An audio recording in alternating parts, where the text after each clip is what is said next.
have you ever written an email to a friend, hit send, and then immediately cringed because you sounded like you were writing a business report?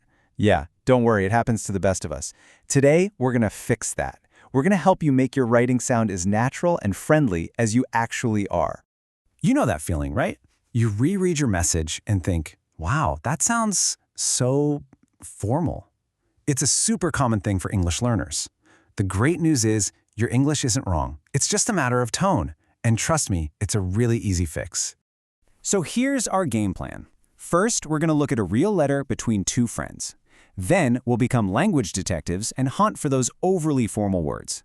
After that, we'll zoom out and look at the structure. And finally, I'll give you a simple toolkit you can start using, like, right away. All right, let's dive right in with a real-world example. This is part of a letter from a girl named Megan to her friend Chloe. This is going to be our case study for figuring out how to make our own writing a lot friendlier. Okay, just take a second to read through what Megan wrote. You can see her grammar is perfect, her spelling is on point, but does it feel like a message to a good friend? Probably not, right? It's a little stiff, and that small difference in feeling is exactly what we're going to tackle today. Okay, before we start picking apart the words, let's just make sure we're all on the same page. It's always a good idea to understand the main points first. So, what's Megan actually planning to do this summer? Simple enough, right? After her exams, she's going to chill for a week, then head off to Italy to see her uncle, and when she gets back, she's going to try to find a job. Got it. Now let's get to the fun part, the language itself. All right, time to put on our detective hats. We are officially on a mission. We're going to find those words in Megan's letter that are totally correct, but just sound a little too formal for a casual chat between friends. Let's see what we can find. Now, here's the crucial thing. We are not fixing mistakes here. Megan's English is great. We're just making different style choices. The goal is to shift from writing that sounds like a textbook to writing that sounds like you talking to your friend. And just look at how simple these changes are. Instead of her uncle resides in Italy, he lives there. He didn't offer to purchase something for her, he offered to buy it. She's not looking for employment, she's looking for a job. Her brother isn't going to commence his degree, he's going to start it. And you don't encounter someone at a party, you just met them. See, each little swap makes the whole thing feel so much warmer and more personal. Great, we've sorted out the individual words. Now, let's zoom out and look at the bigger picture, the structure.